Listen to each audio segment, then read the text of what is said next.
Zero hunger, भूखमरी समाप्त करने में 28 राज्यों की सूची में उत्तर प्रदेश 5वें नंबर पर है। गुड हेल्थ एंड वेलबींग में 28 राज्यों की सूची में नीचे से दूसरे नंबर पे है। क्वालिटी एजुकेशन 28 राज्यों की सूची में उत्तर प्रदेश 18वें नंबर पर है। जेंडर इक्वलिटी 28 राज्यों की सूची उत्तर प्रदेश 14वें नंबर पर है। क्लीन वाटर एंड सैनिटेशन 28 राज्यों की सूची में 20वें नंबर पर है। अफोर्डेबल एंड क्लीन एनर्जी हम 14वें नंबर पर स्थान रखते हैं। Decent work and economic growth में हम सम्मानजनक कार्य एवं आर्थिक विकास में उत्तर प्रदेश 21वें नंबर में है। इंडस्ट्री, इनोवेशन एंड इंफ्रास्ट्रक्चर में उत्तर प्रदेश 17वें नंबर पर है। टू रिड्यूस इनइक्वालिटी, असमानता में कमी 28 राज्यों की सूची में प्रदेश अंतिम पायदान पर है। यहां जरूरी है कि सरकार को समाजवादी सिद्धांत को समझना होगा। सबका साथ सबका विकास या राम राज बिना समाजवाद के संभव नहीं है।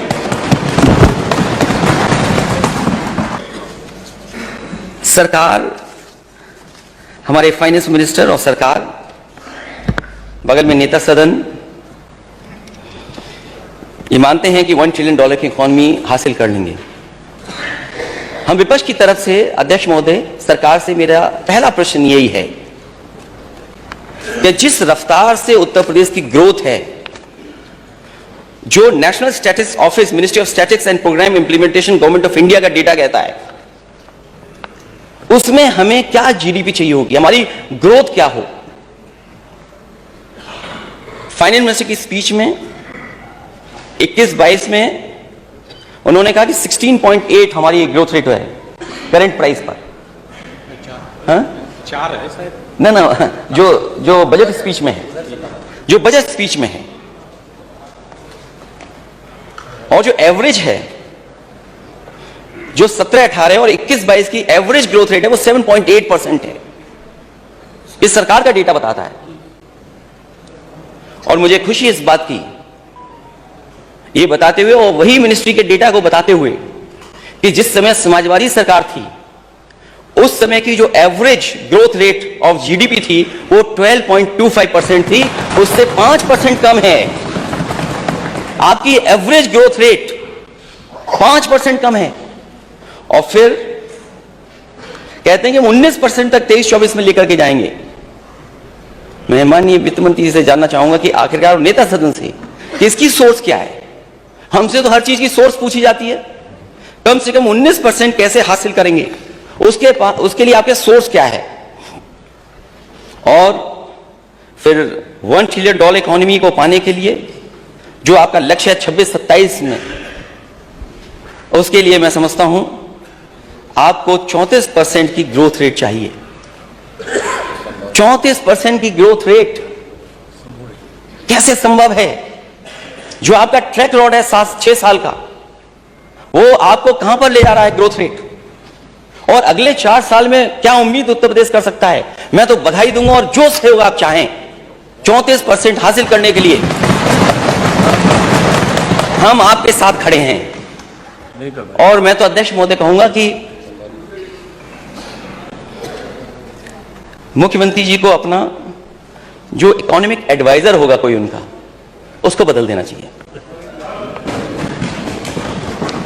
और अगर आपको कोई गुमराह करे, इकोनॉमिक एडवाइजर आपको गुमराह करे, जो आपको सही सच्चाई न बताता हो, उस आर्थिक सलाहकार का आप क्या करोगे? नेता सदन जरूर बताएं कि 34% आप हासिल कैसे करेंगे। और मैं अध्यक्ष महोदय कहता हूं, हम समाजवादियों का घोषणा पत्र ले लें, ये 34% हासिल कर सकते हैं। लेकिन उसको हासिल करने के लिए बड़ी बुद्धि की बात हो रही थी। बहुत बुद्धि है, जाने कहां बुद्धि है अध्यक्ष महोदय। हालांकि मुझे नहीं पता वर्ड अनपार्लियामेंट्री है, पार्लियामेंट्री वर्ड है बुद्धि। मैं अध्यक्ष जी आपसे चाहूंगा कि आप मुझे बताएं कि बुद्धि का बस इस्तेमाल कर सकता हूं कि नहीं कर सकता हूं।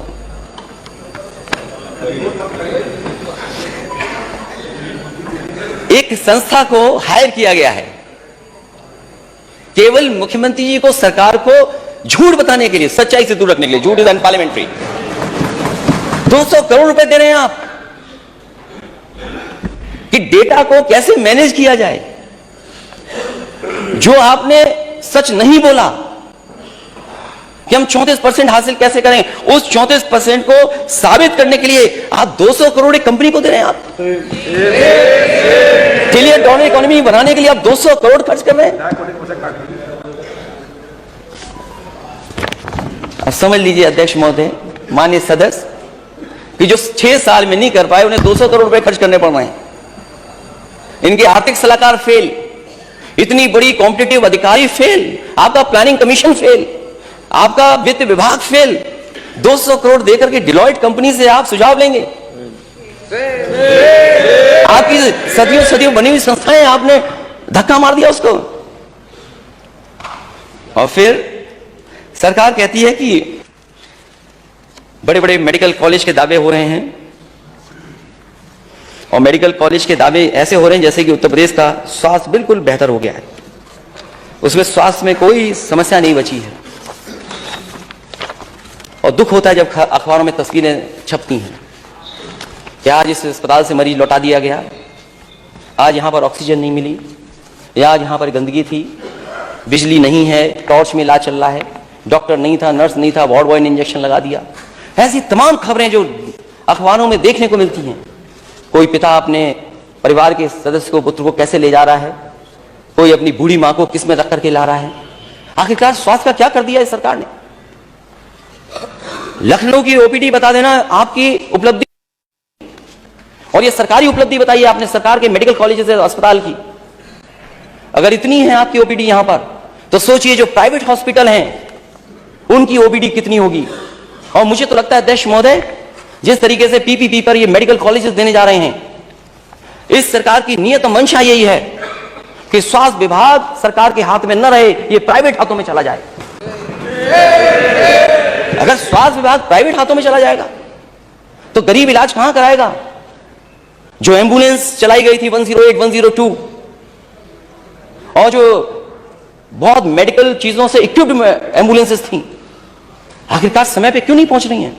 आप फोन करते रहिए, एम्बुलेंस पहुंचेगी नहीं पहुंचेगी कुछ पता नहीं है। कई मरीज दम तोड़ देते हैं अस्पताल पहुंचने से पहले। अगर सरकारी, चाहे लोहिया इंस्टीट्यूट हो, चाहे पीजीआई हो, चाहे केजीएमयू हो, चाहे बलरामपुर हो, इसकी ओपीडी तो आपको पता है। लेकिन कभी प्राइवेट नर्सिंग होम हॉस्पिटल्स की ओपीडी देखोगे तो आपको दुख होगा कि पूरे उत्तर प्रदेश का, खासकर ईस्टर्न यूपी का पूरा का पूरा मरीज भागता चला रहा है लखनऊ की तरफ। और कई बार हमने देखा है, हम लोगों ने खुद सिफारिश की है, कहते हैं पीजीआई में बेड दिलवा दो, और पीजीआई में अगर बेड नहीं मिलता तो मेदांता में दिलवा दो। क्या प्राइवेट अस्पताल में इलाज हो पाएगा? प्राइवेट लोग सरकार से डरते हैं।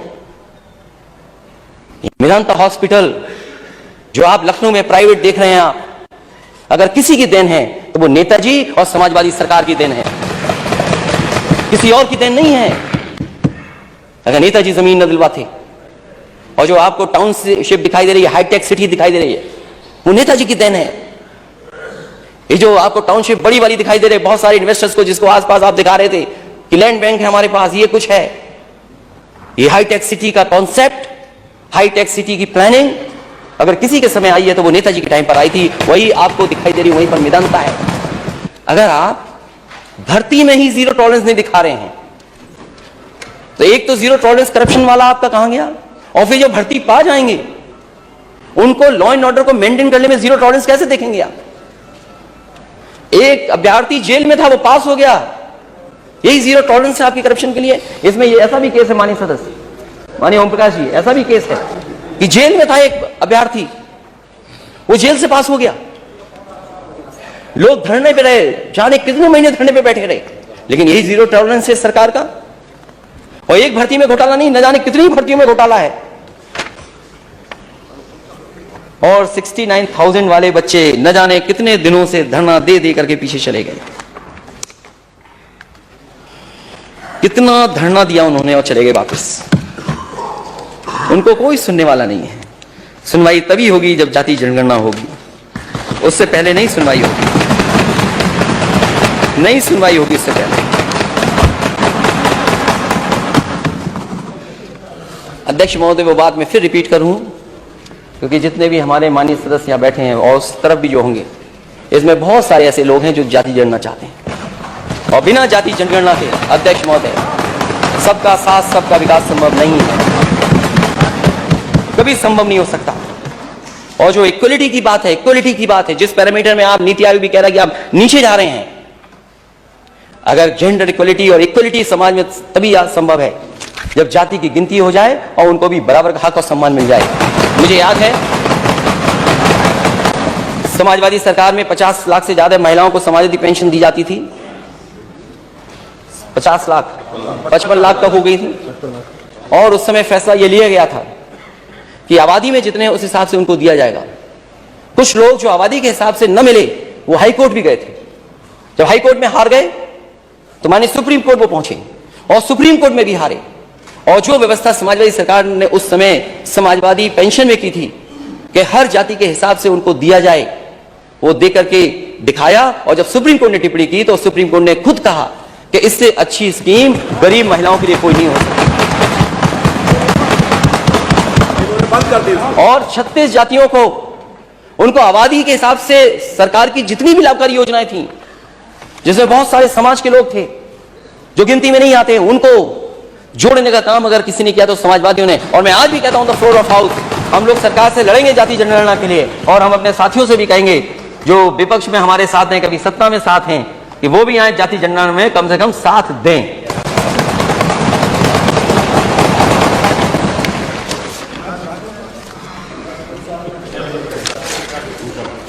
अध्यक्ष महोदय, नेता सदन ने एक अखबार की, मुझे नहीं पता कि वो सच्चाई क्या है उसकी, और कहा, हालांकि वो स्लिप ऑफ टंग भी हो सकता है, उन्होंने कहा कि 46 एसडीएम में 56 यादव एसडीएम थे। 86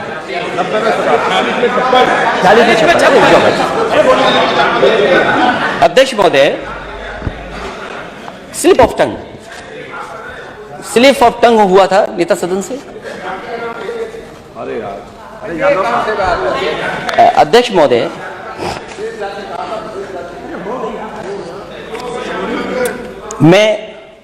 अध्यक्ष महोदय, नेता सदन ने एक अखबार की कोई कटिंग लाई और यही मैं मान लेता हूं कि विशेष जाति, लेकिन क्योंकि सदन में उस तरह की भाषा नहीं इस्तेमाल होती है जो बाहर होती है। जो बाहर कहा गया वो दूसरी बात थी, वो हमारे सदस्य इस तरफ के भी जानते हैं, उस तरफ के भी जानते हैं, और जो लॉबी में बैठे हैं वो लोग भी जानते हैं, और पूरा प्रदेश जानता है इस बात को, क्या उंगली उठाई गई थी। अध्यक्ष महोदय, मैंने उम्मीद की थी कि नेता सदन की तरफ से वो टेबल कर देते सूची, लेकिन अध्यक्ष महोदय अभी तक टेबल नहीं की गई है सूची। और अगर टेबल हो जाए सूची तो कम से कम ये सदन और पूरा प्रदेश जान ले कि आखिरकार क्या उस समय किया गया था, जो एसडीएम की भर्ती में कौन कितनी बिरादरी के थे। अध्यक्ष महोदय, जो मेरी जानकारी के हिसाब से है, 2011 में जिसका आरोप लगा था सदन में जो प्रेस नोट पढ़ी गई थी, नेता सदन अगर रखना चाहें, आप टेबल करना चाहें तो मैं क्यों पढ़ूं? नहीं, आगे बढ़िए, पढ़ दीजिए, आगे बढ़िए। जो आरोप लगा कि 2011 में 46 में 56, तो ये मैं मानता हूं कि नेता सदन से स्लिप ऑफ टंग हुआ। 46 में 56 कुछ इस तरह का स्टेटमेंट था। अरे अध्यक्ष महोदय, वो वीडियो ऑनलाइन है, ये मैं नहीं कह रहा हूं, वीडियो ऑनलाइन है। आज हम कुछ कहना चाहें वो नहीं हो सकता। नेता सदन जानते हैं, आपने दोबारा नेता सदन का भाषण नहीं पढ़ा, डांट पड़ेगी आपको घर जाकर के। उस स्लिप ऑफ टंग हो सकता हो गया हो। जो टोटल भर्ती एसडीएम की उस समय हुई थी वो 30 थी, जिसमें मात्र यादव एसडीएम 5 थे, जिसमें और बिरादरी के हैं, मैं नहीं पढ़ना चाहता हूं, एक 7 थे और एक 3 थे, और पूरी सूची मेरे पास नहीं है, लेकिन सरकार सूची जारी करे। 2012 में पीसीएस भर्ती में जो आरोप लगा वो यादव एसडीएम 4 थे, 2013 में 6 थे केवल, तो आखिरकार 2015 में 3 थे। मैं चाहूंगा कि नेता सदन और सरकार इस सूची को जारी करे। और अध्यक्ष महोदय, मुझे याद है, हाँ विशेषाधिकार तो बनेगा, सरकार जारी करे उस सूची को। इसीलिए हम सब लोग, और आपके हित में भी है, समाज के हित में भी है कि जाति जनगणना होनी चाहिए। और जाति के हिसाब से, आबादी के हिसाब से उन्हें हक और सम्मान मिलना चाहिए। यही बाबा साहब भीमराव अम्बेडकर जी का सपना था, यही संविधान का सपना है, यही डॉक्टर राममनोहर लोहिया जी का सपना था, यही नेताजी का सपना था और संघर्ष था, और यही सबका साथ सबका विकास है, यही राम राज्य, यही समाजवाद है कि जाति जनगणना होनी चाहिए। और अध्यक्ष महोदय, इस सरकार ने पिछड़ों को अपमानित करने के लिए जनगणना कराई थी कि क्लास 3, क्लास 4 में कितने कर्मचारी हैं। मैं उस समय सदन में नहीं था, हमारे विपक्ष के लोग जानते होंगे। और अध्यक्ष जी, सरकार के पास वो रिपोर्ट है, जिस तरह से और प्रदेशों में हो रहा है अध्यक्ष महोदय, अगर गणना हो रही, जाति जनगणना हो रही, हर स्तर पे हो रही है, तो ये सरकार उस आंकड़े से भागती क्यों है? उस आंकड़े को सामने रखे। और अगर आप जाति जनगणना के खिलाफ हैं, तो आप प्राइवेटाइजेशन के खिलाफ क्यों नहीं हैं? आप आउटसोर्सिंग के खिलाफ क्यों नहीं हैं? अगर अध्यक्ष महोदय, सरकार जाति जनगणना के खिलाफ है कि जातिवादी फैला रही व्यवस्था, तो आउटसोर्स व्यवस्था भी खत्म होनी चाहिए और हमारी सरकारी संस्थाओं की भी प्राइवेटाइजेशन खत्म होना चाहिए। यह समाजवादियों का हमारा पक्ष है।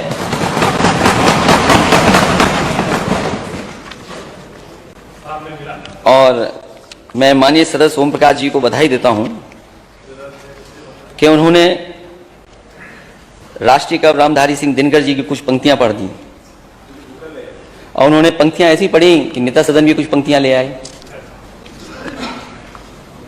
हालांकि हम लोग कवि नहीं हैं, लेकिन जब बजट में देखते हैं कि इतनी तुकबंदी है, इतने बड़े बजट में कम से कम जिस तरह आपने डिलॉयट हायर किया है, थोड़ा खर्चा कर देते, अच्छी लाइनें मिल जाती हैं आपको। क्या तुकबंदी वाली लाइनें लाए आप? और नेता सदन ने वो पढ़ी कुछ लाइनें, जिस पन्ने को उन्होंने पढ़ा,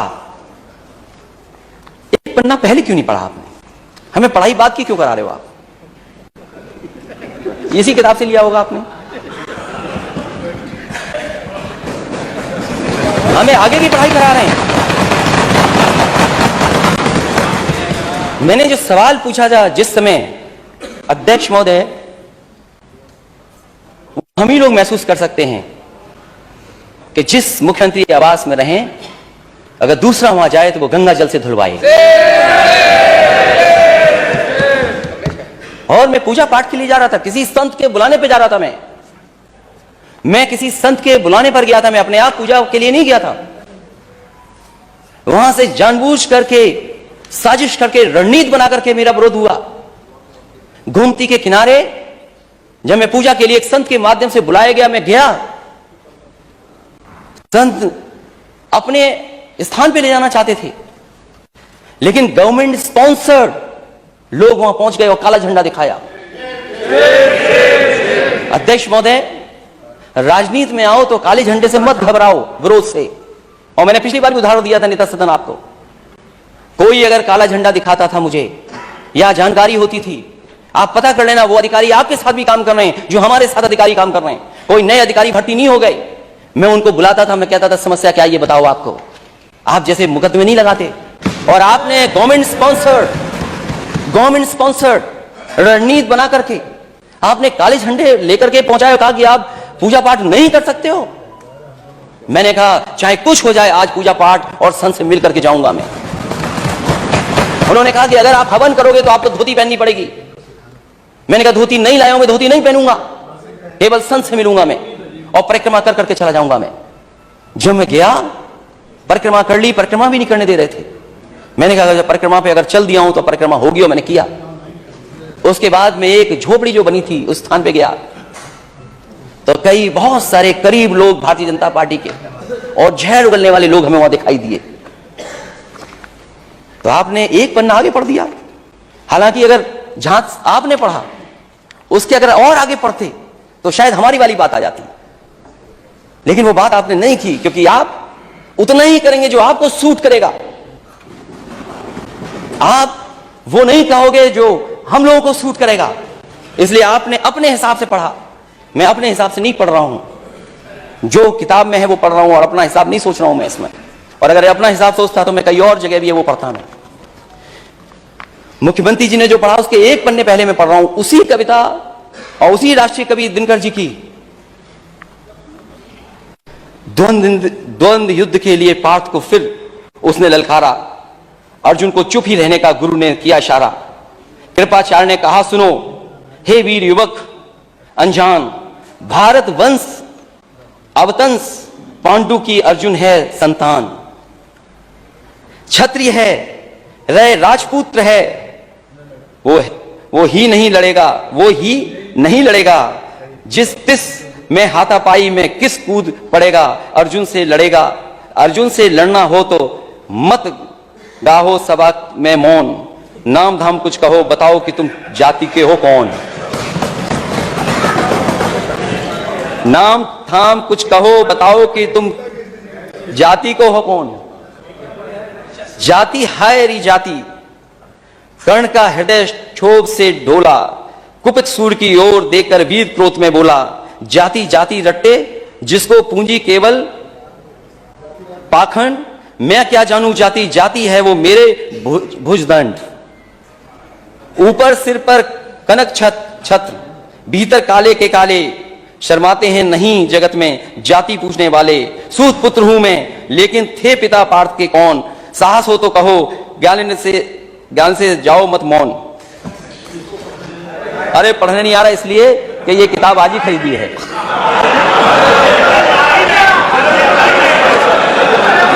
अध्यक्ष महोदय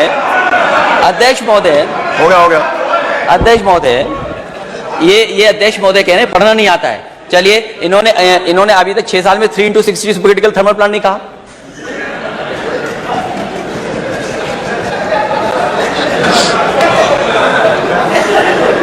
लगता मुझे दोबारा पढ़ना पड़ेगा। अब आखिरी जो असली है अध्यक्ष महोदय, अध्यक्ष महोदय, मस्तक ऊंचा किए जाति का नाम लिए चलते हो, मस्तक ऊंचा किए जाति का नाम लिए चलते हो, पर अधर्मण्य शोषण के बल के सुख के पलते हो। अधम जातियों से थर थर कांपते तुम्हारे प्राण, छल से मांग लिया करते हो अंगूठों का दाम। वो ऊपर वाली तो इसलिए पढ़ दी क्योंकि नेता सदन ने पीछे पढ़ा था, आपने बाद में पढ़ा था। 16वें में क्या है और 15वें में क्या था।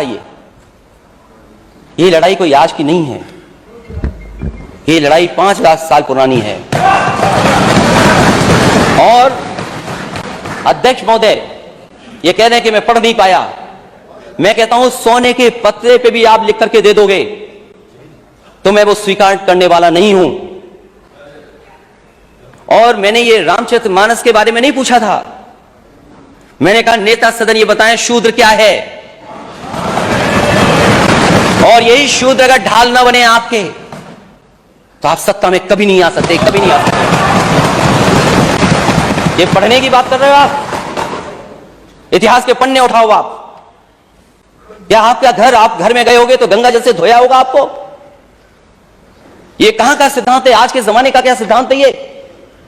एक बार दुनिया के एक हिस्से में 400 साल पहले एक साइंटिस्ट, एस्ट्रोनॉमिस्ट, इसमें तो नहीं पढ़ना पड़ रहा ना मुझे, साइंटिस्ट और एस्ट्रोनॉमिस्ट कहने में, गैलीलियो, उसने ये प्रूव किया कि सूर्य का चक्कर धरती लगाती है। चर्च को यह स्वीकार नहीं था क्योंकि चर्च ने यह कहा था कि धरती का चक्र सूर्य लगाता है, और उसे सजा मिली, सजा, उसकी जान चली गई। लेकिन वही देश, तरक्की करा समाज 400 साल बाद गलती स्वीकार किया कि उसने गैलीलियो को गलत सजा दी चर्च ने। क्या अध्यक्ष महोदय, नेता सदन ये बताएंगे कि शूद्र गलत है, कोई जान से पैदा नहीं हो सकता और किसी भी कभी आप गंगा जल से नहीं धुलवा सकते हो। बताओ आप शूद्र हो कि नहीं हो। अरे आप कहां खड़े हो, आपकी बारी आएगी तो बोलो। हाँ। अरे आपकी बारी आएगी तो, अभी तो आपने बोला ना आपकी बारी आएगी तो बोलोगे।